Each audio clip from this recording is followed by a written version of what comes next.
Você está na fila do café, passa o cartão, recusado. O saldo parece ok, tenta de novo, recusado. Você saca dinheiro, mas eles recusam. O sistema diz que sua conta foi sinalizada.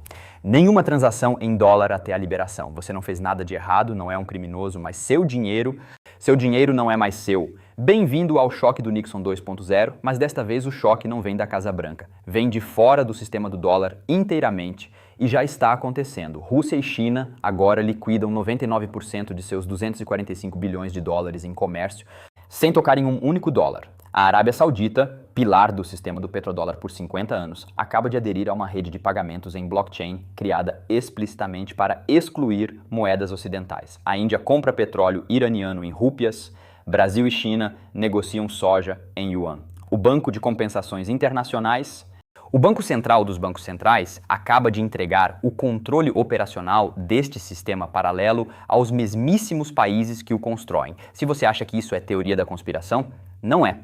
É um jogo de xadrez geopolítico de trilhões de dólares e as peças já estão se movendo. A questão não é se o domínio do dólar irá sofrer erosão, mas quão rápido e o que acontece quando 7,4 trilhões de dólares mantidos no exterior inundarem de volta as costas americanas. Vou guiar você pelos cálculos, os mecanismos e os cenários de pesadelo. Vamos lá. O domínio do dólar nunca foi sobre livre mercado, foi arquitetado nos escombros do embargo do petróleo de 1973. Flashback, 1974. Nixon acabou de implodir o padrão ouro, a inflação dispara e a OPEP pegou o Ocidente pela garganta. Henry Kissinger voa para Riad com um acordo. A Arábia Saudita precifica todo o seu petróleo em dólares e, em troca, a América garante proteção militar e compra a dívida saudita. Em 1975, a OPEP segue o fluxo. Cada barril de petróleo vendido globalmente agora exige dólares. Eis por que isso importava. Se você é o Japão e precisa de petróleo, não pode simplesmente imprimir ienes e comprá-lo. Você precisa adquirir dólares primeiro. Isso significa exportar para os indianos, comprar títulos do tesouro, manter reservas em dólar. De repente, o planeta inteiro precisa de um suprimento constante de dólares só para manter as luzes acesas. Os Yusdela passam a imprimir dinheiro, ter déficits e financiar guerras, porque a demanda global por dólares é artificial e obrigatória. Pulamos 50 anos, esse sistema está se desintegrando. Rússia e China trocam 245 bilhões anualmente. 99,1% liquidados em rublos e yuans. 0 dólares. Índia e Emirados Árabes. Primeira compra de petróleo em rúpias em 2023. Brasil e China. Liquidação direta, soja e yuan real.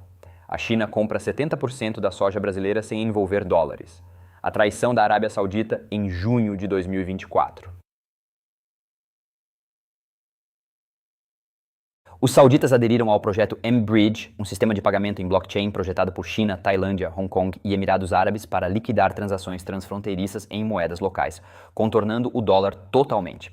Reflita sobre isso. A Arábia Saudita, base literal do petrodólar, acaba de assinar o substituto do dólar. O petrodólar não era apenas economia, era um esquema de proteção. A América vende em armas para a Arábia Saudita, valores de uns hoje, e em troca, os sauditas reciclam seus lucros do petróleo em títulos do Tesouro do Zayevnayon. Foi assim que os EUA financiaram seu déficit por 5 décadas sem consequências. Mas agora os sauditas estão se protegendo. Eles estão comprando yuans chineses, explorando contratos futuros de petróleo denominados em moedas que não o dólar, diversificando para longe do próprio sistema que ajudaram a criar. O cenário de pesadelo, se a Arábia Saudita e a OPEP, de forma mais ampla, pararem de exigir dólares pelo petróleo, a demanda global pelo dólar colapsa da noite para o dia. São 7,4 trilhões de dólares em reservas do Tesouro estrangeiras subitamente opcionais. E se você é um banco central na Turquia ou Indonésia, por que segurar um cubo de gelo derretendo quando pode ter ouro ou yuans? O petrodólar não morreu ainda, mas está respirando por aparelhos. E a ordem de não reanimar já foi assinada. Vamos falar do projeto mBridge, o desenvolvimento financeiro mais consequente da década que ninguém está cobrindo. Em 2021, o Banco de Compensações Internacionais lança uma plataforma experimental para testar pagamentos transfronteiriços, usando moedas digitais de bancos centrais. Os participantes incluem China, Tailândia, Hong Kong e Emirados Árabes. O objetivo: liquidação instantânea, sem bancos correspondentes, sem SWIFT, sem dólares. Em meados de 2024, o mBridge atinge o status de produto viável mínimo. transações reais, valor real, bancos centrais reais. A plataforma pode processar liquidações peer-to-peer instantâneas em moedas locais usando o consenso de blockchain. Então, em junho de 2024, a Arábia Saudita adere e, em outubro de 2024, o BIS faz algo chocante. Entrega o controle operacional aos bancos centrais participantes. Tradução: isso não é mais um experimento, é infraestrutura. Por que isso importa? Pagamentos transfronteiriços tradicionais funcionam assim. Você é um exportador de petróleo russo e vende para a China. O pagamento vai rublos, banco russo, banco correspondente em Nova York. Rede SWIFT, banco chinês, yuan. Esse processo leva dias, envolve múltiplas conversões de moeda e dá ao governo dos Rio de Janeiro um ponto de estrangulamento para monitorar, congelar ou bloquear a transação. O M-Bridge funciona assim: Banco Central Russo, Banco Central Chinês. Imediato, direto, sem intermediários, sem dólares, sem vigilância americana. As implicações geopolíticas são estarrecedoras. Sanções tornam-se inócuas se Rússia e China puderem liquidar 245 bilhões em comércio via M-Bridge. Sanções dos Esunewa contra bancos russos tornam-se apenas irritantes, não paralisantes. A demanda por dólar despenca. Por que manter dólares para comércio? Se você pode usar o M-Bridge e liquidar em yuan ou dirhams, a opção nuclear do SWIFT desaparece. Expulsar a Rússia do SWIFT em 2022 deveria ser uma sentença de morte, mas se existem alternativas, é apenas propaganda gratuita para o M-Bridge. Você pode pensar que o M-Bridge é apenas um piloto. Ele movimenta volumes ínfimos comparado ao SWIFT, verdade por hora, mas efeitos de rede funcionam nos dois sentidos. O SWIFT domina porque todos o usam. No momento em que uma massa crítica de países adotar o M-Bridge, digamos, membros da OPEP, economias do BRICS e parceiros da Rota da Seda da China, o custo de não usá-lo excederá o custo de adotá-lo e esse ponto de virada acelera rápido. A China já está preparando o terreno. Seu sistema de pagamentos interbancários transfronteiriços processou os 24,45 trilhões em 2024, um aumento de 43% em relação ao ano anterior. Arábia Saudita, Emirados Árabes, Egito, Irã e Turquia assinaram acordos de swap em yuan ou ingressaram como participantes. A infraestrutura já é operacional. E aqui está o checkmate. O BIS, a instituição que inventou a engenharia financeira global, acaba de endossar isso. Eles não fecharam o M-Bridge, eles o entregaram. Isso não é um projeto de pesquisa, é um Frankenstein saindo do laboratório. Agora, falemos do ativo que não pode ser congelado. Não pode ser hackeado e não pode ser impresso até o esquecimento. O ouro. Em 31 de outubro de 2025, pesquisadores do BRICS conduziram um teste piloto de algo ousado. Uma unidade de liquidação lastreada em ouro, projetada para o comércio intra-BRICS. Não uma moeda única, as ameaças de tarifa de 100% de Trump mataram essa ideia, mas um mecanismo de liquidação neutro. Eis como funciona: 40% de ouro físico, 40 gramas no teste, 60% em moedas do BRICS, 12% cada para real brasileiro, yuan chinês, rúpia indiana, rublo russo e rand sul-africano. A unidade funciona como um mecanismo contábil. Você é o Brasil vendendo soja para a Índia, em vez de converter reais, dólares, rúpias e arcar com o risco cambial duas vezes, você liquida em unidades. O ouro estabiliza a avaliação, registros em blockchain rastreiam a propriedade e atualizações diárias de preços ajustam as flutuações cambiais. Por que o ouro? 3 razões. Reserva de valor universal. Nenhum governo o controla e nenhum banco central pode inflacioná-lo. É dinheiro há 5.000 anos. Há também a dominância do BRICS na oferta. A Rússia produz 340 toneladas anuais, a China 380. Juntos, os membros do BRICS controlam 50% da produção global de ouro e detêm mais de 6.000 toneladas em reservas. Imunidade a sanções. Você pode congelar reservas em dólares, pergunte à Rússia, mas não pode congelar barras de ouro em um cofre em Moscou. Os padrões de acumulação são frenéticos. 1.000 toneladas de ouro anuais por 3 anos seguidos, 2022 a 2024, comparado à média histórica de 400 a 500 toneladas. Os membros do BRICS compraram mais de 50% disso.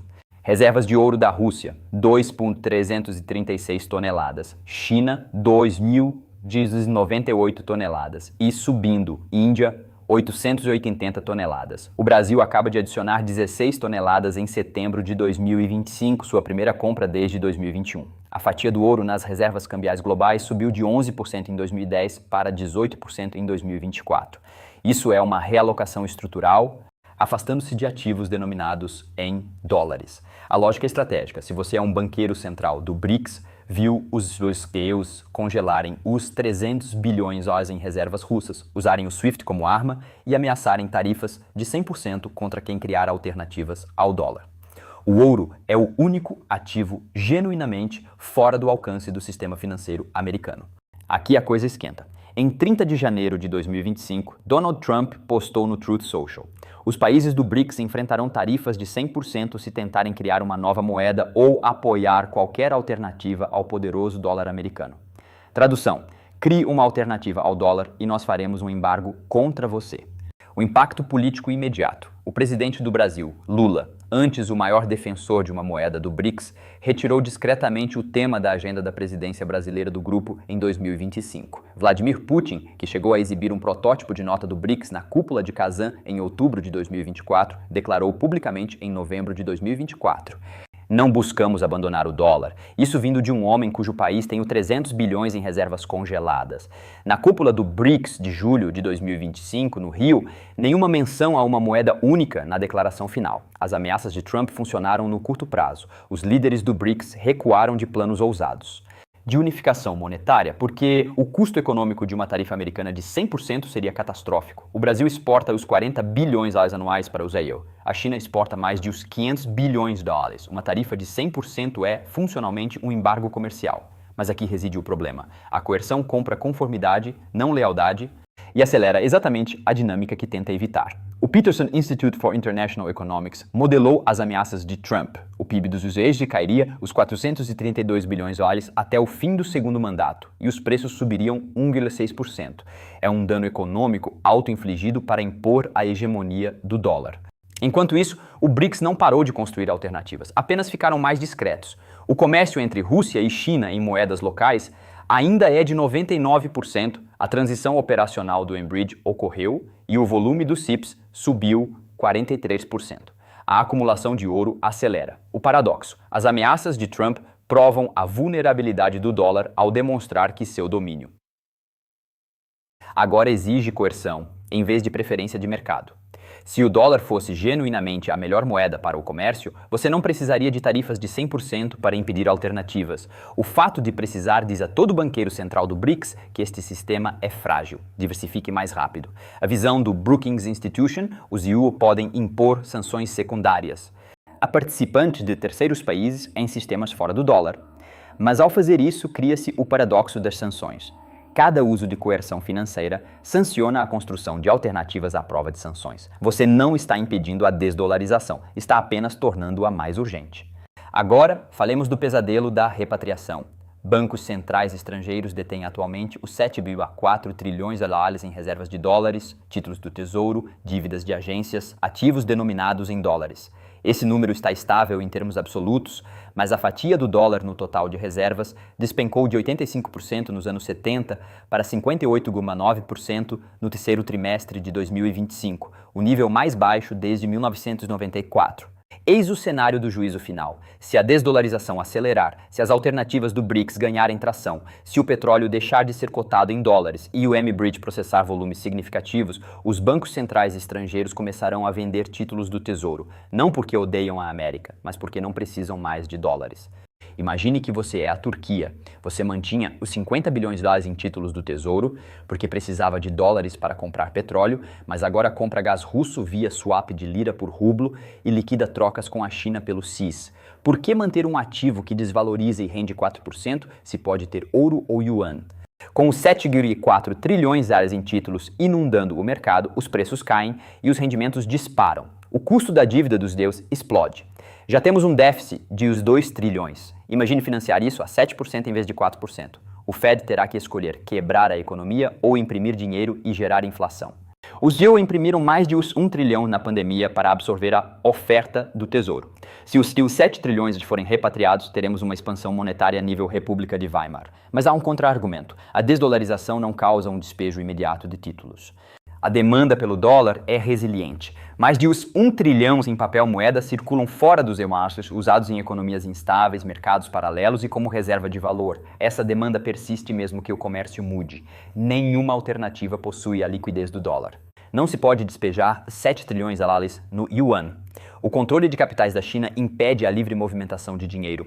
O mercado europeu é fragmentado e o ouro não tem liquidez nessa escala. O mercado de capitais do Zimbábue segue insuperável, profundo, transparente e sob o império da lei. Os títulos americanos ainda são o ativo de larga escala mais seguro do mundo. Segundo o FMI, o dólar seguirá dominante pelos próximos 10 a 20 anos, mas a diversificação gradual continuará. Nenhuma moeda isolada o substituirá, mas sim uma cesta com euro, yuan e ouro. O risco real não é um colapso súbito, mas uma sangria lenta. A cada ano, bancos centrais estrangeiros reduzem suas reservas em dólar. Isso diminui a demanda por títulos e força o Fed a absorver mais emissões, limitando sua capacidade de combater a inflação. Isso valida a decisão de abandonar o dólar, uma profecia autorrealizável. O balanço do Fed já encolheu 2,2 trilhões desde 2022. Ele pode absorver a oferta, mas apenas tolerando a inflação ou sufocando o crescimento econômico. Politicamente, nenhuma opção é aceitável. Pé no chão, a desdolarização enfrenta obstáculos estruturais imensos. Obstáculo 1. A conversibilidade do yuan. O yuan representa apenas 3% dos pagamentos globais via SWIFT. Por quê? Devido aos controles de capital da China que impedem a livre circulação financeira. Um ex-vice-presidente do Banco da China admitiu que sem uma conta de capital liberalizada é difícil internacionalizar a moeda. Se você é um exportador brasileiro, aceita yuan para negociar com a China, mas não consegue investi-los livremente no mercado global. Obstáculo 2. A disfunção interna dos BRICS. Não é um bloco coeso, mas rivais fingindo cooperar. A Índia tem pavor de trocar a hegemonia do dólar pela do yuan, resistindo a transações na moeda chinesa e recusando-se a aderir à nova rota da seda. O pragmatismo do Brasil. Lula critica o dólar, mas mantém reservas na moeda por não confiar na liquidez do yuan. A Rússia é a mais motivada a escapar do dólar por desespero e isolamento, mas rublos e yuans não funcionam para o comércio fora do eixo chinês. Obstáculo 3. Pré-requisitos de uma moeda de reserva. O FMI lista: mercados de capitais profundos só o ZIWA tem e Estado de Direito. O sistema jurídico chinês é opaco e a estabilidade macroeconômica de Brasil e África do Sul é volátil. Os fluxos de capital da Índia oscilam drasticamente. Você confiaria suas reservas a Xi Jinping ou Putin? Nenhum país dos BRICS cumpre todos os requisitos. O euro é o que mais se aproxima, mas a fragmentação política e a dívida heterogênea da eurozona limitam seu apelo. O paradoxo: a desdolarização avança nas margens comércio bilateral, mas falha no núcleo reservas e precificação global. As vantagens do dólar são genuínas, não apenas coercitivas. É uma infraestrutura financeira consolidada que oferece segurança institucional. Rússia e China usam moedas locais por necessidade e sanções, mas um importador queniano ou um exportador vietnamita ainda preferem dólares pela facilidade. Vamos ao que os figurões não dizem em público, a posição do FMI decodificada. Publicamente, o dólar segue dominante e a mudança é gradual, nas entrelinhas. Há pânico, mas admiti-lo aceleraria a crise. Dados do FMI mostram a participação do dólar nas reservas em seu nível mais baixo desde 1994, reconhecendo a erosão sistêmica. Eles veem o desgaste, mas não podem pará-lo. Enquanto isso, o Banco Central Europeu emitiu 700 bilhões de euros em dívida conjunta durante a Covid, o primeiro passo real para um instrumento fiscal unificado na zona do euro, criando uma alternativa aos títulos americanos. Isso posiciona o euro como reserva, mas há um porém: a política europeia é caótica, a dívida da Itália é de alto risco e a Alemanha não subsidiará o Sul para sempre. O euro não substituirá o dólar se a própria zona do euro implodir sob suas tensões internas. O Banco de Compensações Internacionais BIS não faz declarações políticas ousadas, ele apenas age. Em 2024, ao entregar o projeto mBridge aos bancos centrais, o BIS não estava endossando a desdolarização, mas preparando o terreno para a nova infraestrutura financeira.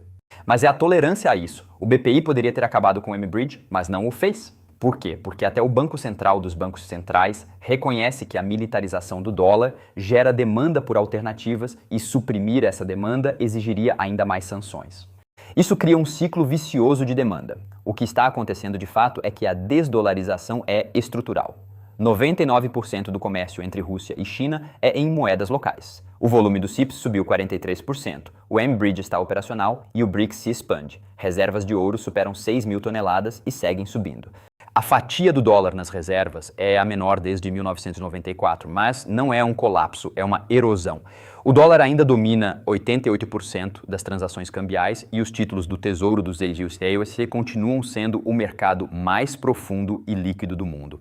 Nenhuma alternativa oferece conversibilidade e confiança comparáveis, e divisões internas no BRICS impedem uma ação unificada. A trajetória é de uma transição multipolar gradual. O dólar segue dominante, mas divide influência com o euro, o yuan e o ouro. Corredores comerciais específicos, como Rússia, China e energia no BRICS, usam moedas locais. Bancos centrais diversificam reservas em um ritmo ditado pela sustentabilidade fiscal dos SEUs, ou pela falta dela. O crescimento chinês e a internacionalização do yuan, somados ao uso de sanções como arma estratégica pelos yuaneiwa, são cruciais. Ameaças de tarifas de Trump barram uma unificação monetária audaciosa, mas aceleram a construção silenciosa de infraestrutura. Cada ameaça coercitiva valida a necessidade de alternativas. Não se sustenta a hegemonia apenas pela coação, mas pela entrega contínua de valor, estabilidade, liquidez e confiança. A questão real é: os EUA vão reforçar suas vantagens institucionais, Estado de Direito, mercados transparentes, disciplina fiscal, ou vão queimar sua credibilidade mais rápido do que o BRICS? Consegue construir alternativas? No momento é uma corrida, e a linha de chegada está mais próxima do que se imagina. Aqui está seu guia de sobrevivência. Diversifique. Se os bancos centrais estão comprando ouro e diversificando reservas, talvez você devesse fazer o mesmo. Não é conselho financeiro, mas basta olhar ao redor. Monitore o volume do Enbridge. Se ultrapassar $1 trilhão por ano, o sinal de alerta soou. Acompanhe a fatia do yuan no SWIFT. Se romper e mantiver 5%, estamos na fase de aceleração. Monitore os rendimentos do Tesouro. Se a taxa de 10 anos passar de 5% sem recessão, a demanda estrangeira está ruindo. E o mais importante, pare de achar que a dominância do dólar é eterna. Não é física, é política, e a política muda. Digam nos comentários, em quanto tempo acham que essa transição ocorre? 5 anos? 20?